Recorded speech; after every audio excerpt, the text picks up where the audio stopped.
ক্ষুধার্ত, আমার খাওয়ার ব্যবস্থা করো। এই আওয়াজ শোনা দরকার ছিল। এসআইআর পরে হবে, আমার বাচ্চাদের পেটে খিদে আছে, খাবারের ব্যবস্থা করো। আওয়াজ শোনা দরকার ছিল। বিদেশ থেকে কালো টাকা ফিরিয়ে নিয়ে আসো, তুমি এসআইআর পরে করবে।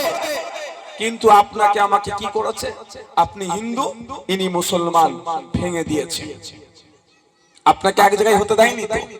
যতটুকু আছেন শুভেন্দু বাবু আর মমতা ব্যানার্জি দায়িত্ব নিয়ে ছড়িয়ে দেবে, চিন্তা নেই।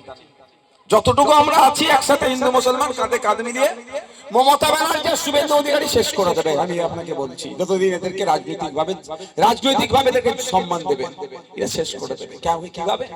একজন মুসলিম তোষণের নামে করছে, আর একজন হিন্দু হিন্দু ভাই ভাইয়ের নামে গল্প শোনাচ্ছে। আমরা শুনেছি শুভেন্দু অধিকারী নাকি পেট্রোল পাম্প আছে, তিনি তো তার পাম্পে কি বলে আপনার কি বলে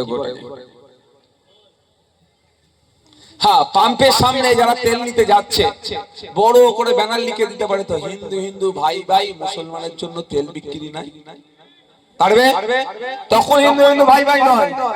ব্যবসা তুমি হিন্দু ভাইদের সাথে করো, তোমার তো অত হিন্দু হিন্দু ভাই ভাই টান ধরে। আমি হিন্দু মুসলমান, আমরা ভাই ভাই। আমরা কি? আমরা হিন্দু মুসলমান ভাই ভাই। তো আমাদের ভেদাভেদ নেই, আমরা বিশেষের জায়গায় লিখবো না।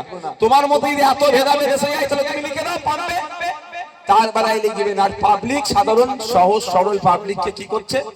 বোকা বানাচ্ছে। আচ্ছা, আমার ফাইলটা কোথায়?